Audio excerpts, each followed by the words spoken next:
is. Not really. She says she's my girlfriend, but I don't recognize her.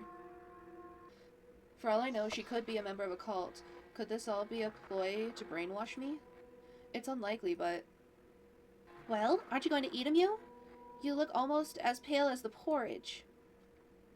I wonder how fair of an assessment that is. I can't see my own reflection, so I can't confirm or deny it. I don't want to upset her.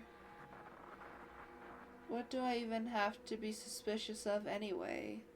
Am I afraid that Nagi might have sneaked a razor blade into my food? That would be ridiculous. I'm not thinking clearly. You? Don't you like porridge? Oh, no! It looks really good. I'm sure it'll be delicious. Aren't you going to eat it then? It'll get cold if you keep dilly-dallying, silly. Right. I'll try a bit of it. Thank you, Nagi. It's no problem, and you don't need to thank me. I'm your girlfriend, after all. It should be a given that I'd look after you, hee hee. I suppose it would. Yeah. I dip my spoon into my porridge under Nagi's watchful gaze, then bring it to my lips. I blow on it. Then I put the spoon in my mouth. So what do you think? Is it good? I let the porridge linger on my tongue for a few moments before swallowing. It slides down my throat easily as I expected it would. It is rice porridge after all, and it's quite watery at that. Nagi must have made it like this on purpose so it would be easier for me to eat. That was very considerate of her. I'm not sure if I can handle any food that's too solid at the moment, given how unwell I feel. If I had to describe it on one word, I'd say it's pretty homey. It reminds me of a little of my mother's cooking, actually. My mother used to make me rice porridge just like this when I was young, and I was too sick to go to school. This is all rather nostalgic. It's good, yeah. Thanks, Nagi. I'm glad to hear it. I know my cooking isn't the best, but I've been trying. I want to get better, all for your sake. Now why don't you finish it up? We gotta get a little more food in you. Aye, aye, Captain. I'll do my best. I prefer nurse over captain. The latter sounds a little too nautical. But whatever floats your boat. I finish the rest of my porridge, then wash it down with a cup of herbal tea. The tea wasn't as hot as I was fearing, and it doesn't scald my tongue. It's quite soothing, in fact. I wonder what exactly is in the tea. Where did Nagi get it? I don't recall buying any loose leaves. I'm not a big tea drinker. Maybe she brought it over from her house. There we go. That wasn't so hard, was it? I'm very proud of you, Amu. Nagi smiles at me angelically after I've finished eating, as though I've succeeded in accomplishing a truly difficult task. You'd be tempted to think, based on the way she's carrying on, I've just run a marathon, which, given how I feel right now, would be an impossibility. That porridge might have bolstered my strength, but there's no way in hell I'm ready to throw back my covers and start working out. Well, it was easy to eat your food. You're really good at cooking. Well, I don't know about that. There are better cooks out there than me, really. All I can really do is follow recipes. I'm I'm not particularly gifted in the kitchen, but I have been working hard to make food that's worthy of you. Worthy of me, you say? Yeah, you're a great guy, so it's a pretty tall order, but I'm not gonna give in. I'm not there quite yet, but I'm sure I'll improve. Nagi flashes me a peace sign, then takes my tray from my bed. I think she means to take it to the kitchen, but instead she sets it on my bedside table and says, "This is the least I can do for you, really, given how hard you work. You need to eat a lot of healthy, nourishing food, and you need to get a lot of rest. Do you hear me, mister? Otherwise, you won't be able to finish the latest chapter of Crimson Fantasy by next Friday." Crimson Fantasia? Why does that name sound familiar? I'm sure I've heard of it before, but it's hard to place it. My brain feels so fuzzy. I'd have thought Nagi's rice porridge would give me strength, but it's not having much of an effect. I still feel wretched. Yes, Crimson Fantasia. Fortunately, Nagi is with me, and she seems to know even more about me than I do, at the moment, at least. I want to see what's going to happen, and I'm sure all of your other fans do too. The last chapter ended on such a cliffhanger. I absolutely have to know what's going to happen to Eris. You can't kill her off. Not now. She's finally reunited with her sister. She's barely had a chance to talk to Harmonia yet. There's still so much left unspoken between the two of them, and Eris's fight scenes are the coolest in the whole story. I'll be really upset if she doesn't emerge from her scrape with the Arcanists alive. Oh, right. Nagi's just thrown a bunch of impenetrable sounding character names at me, but I think I'm beginning to see at long last what she means. Crimson Fantasia is a web novel I've been working on during the last 3 months. I borrowed a bit of inspiration from Tsushimi Rui's incredibly popular Elf Forest series, but Crimson Fantasia is much darker. Crimson Fantasia stars an average Japanese boy called Haru who, through a series of unfortunate happenstances, winds up being reincarnated in a magical world called Grimoire. Once in Grimoire, he meets the plucky young sorceress Eris, who was raised an orphan in the slums. Eris looks your 10 and penny ranged orphan.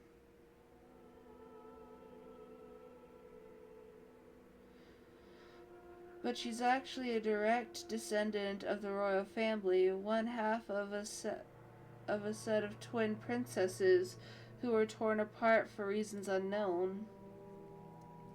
I know Crimson Fantasia sounds an awful like Elf Forest, based on the synopsis,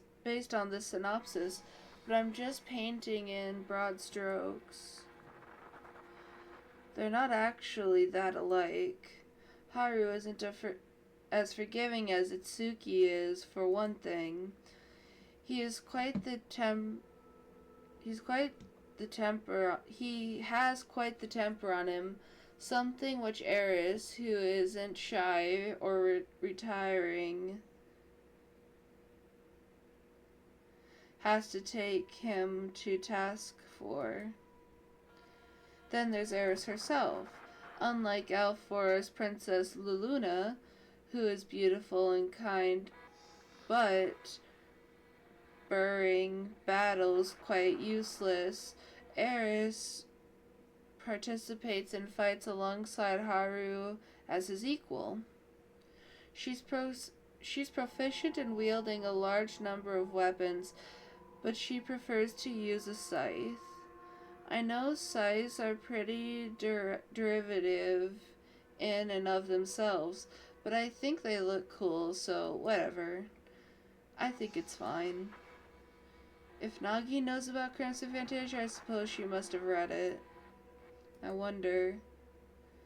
Are you a fan of Crimson Fantasia, Nagi? Oh, Mew, what sort of question is that? It is an earnest one. My mind is still all muddled. I can tell. I'm starting to worry that you've forgotten everything. I haven't forgotten about Crimson Fantasia or its fan base. You like it as well, don't you? How can you ask that, you big dummy? I know you're trying to be modest. That's one of your most appealing traits, but you don't need to worry about that. Not around me. You should know by now that I don't just like Crimson Fantasia. I love it. Oh, yeah? Yes. I'm its #1 fan, and that's saying something given it's become so popular. I was there first, however, before it became so big. I was leaving you supportive comments right from the very beginning on your blog. That's how we ended up meeting, remember? The day you emailed me asking me out for coffee was the most precious day of my life. I was so excited I thought my heart would burst. Like, for real, I felt like I was meeting a celebrity. And in a way, I guess you are. You're quite the big shot, hee hee.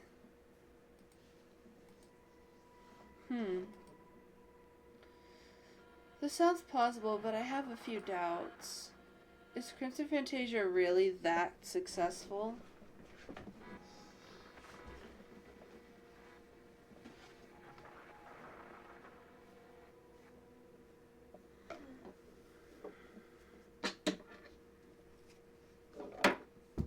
Whoops.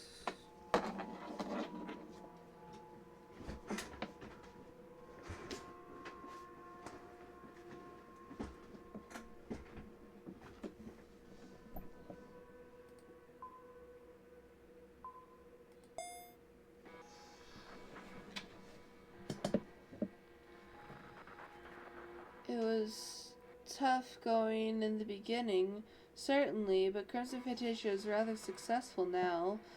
I can admit, however, that in the early days of its publication, it had barely any readers.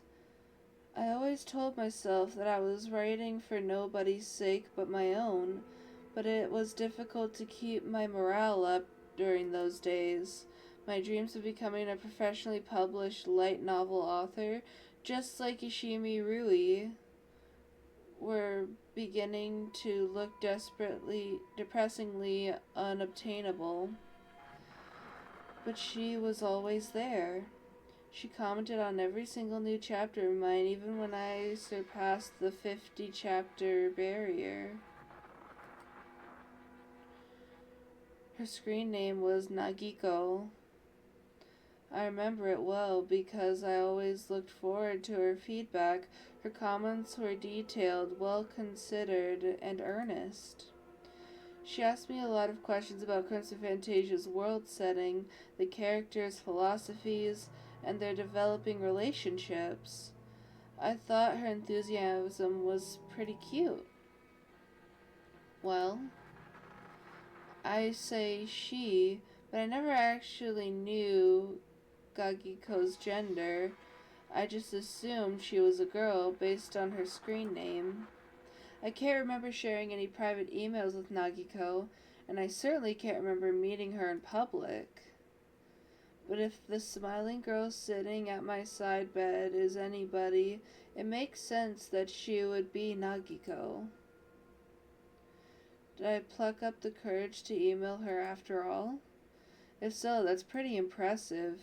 Go me, I'm not socially awkward as I thought. So, if you're Nagiko, I can feel my thoughts whirring inside my head like clockwork. Piecing this together is quite a struggle. That must mean that you really are my girlfriend then. Yes, that's right. What else would I be, silly Amu? I'm your girlfriend, and I love you lots and lots. I love you so much, in fact, I'm gonna do my best to nurse you back to tip-top fashion. Or my name isn't Nagi, and it looks like you could use it too. Now let's see how your temperature's doing. Nagi leans in and presses her forehead against mine. Her lips are very close to my own, to such a degree I can't help but think about kissing her. Nagi peers into my eyes curiously, our faces pressed perilously close, while I, not knowing what else to do, sit there feeling like a stone statue. I was hot already thanks to my fever, but I feel even hotter now. My palms were starting to sweat. I can feel Nagi's breath against my cheek. It's very soft, and though I know I'm being silly, it feels quantifiably different to my own humdrum, everyday breathing somehow.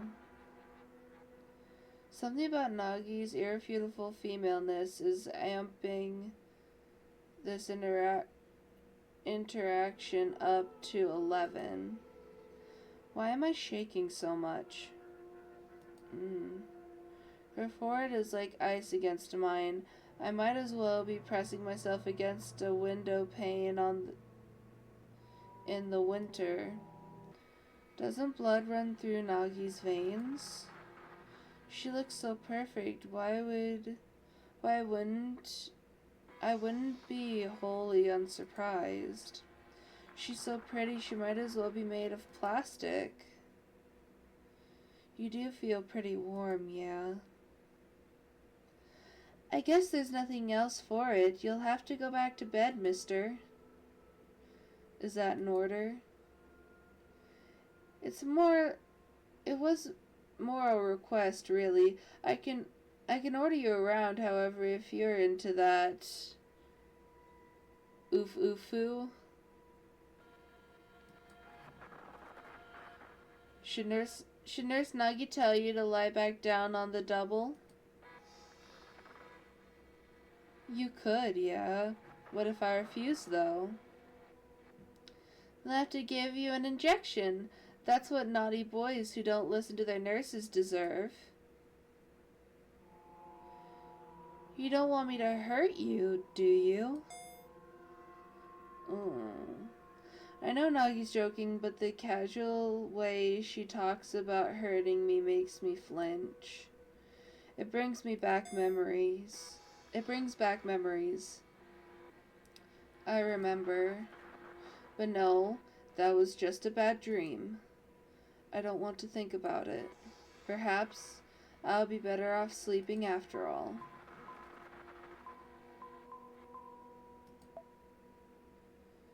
No, it's alright. I've already slept a lot. I don't think I'm ready to snatch 40 winks just yet. Are you sure? You'll never be able to shake the sickness if you don't get enough rest. I'm worried about you. Nagi's eyes bore into mine. They look very large, almost all-encompassing in a way, and I swallow. I could get lost in those eyes if I let myself. I don't want to let myself appoint a nurse down, but no, it's fine. I appreciate your worry, but I'm a grown man. I can look after myself more or less. You say that, but I know better. I beg your pardon? Now that was an unexpectedly harsh tone. Does Nagi have some dirt on me or something? You heard what I said.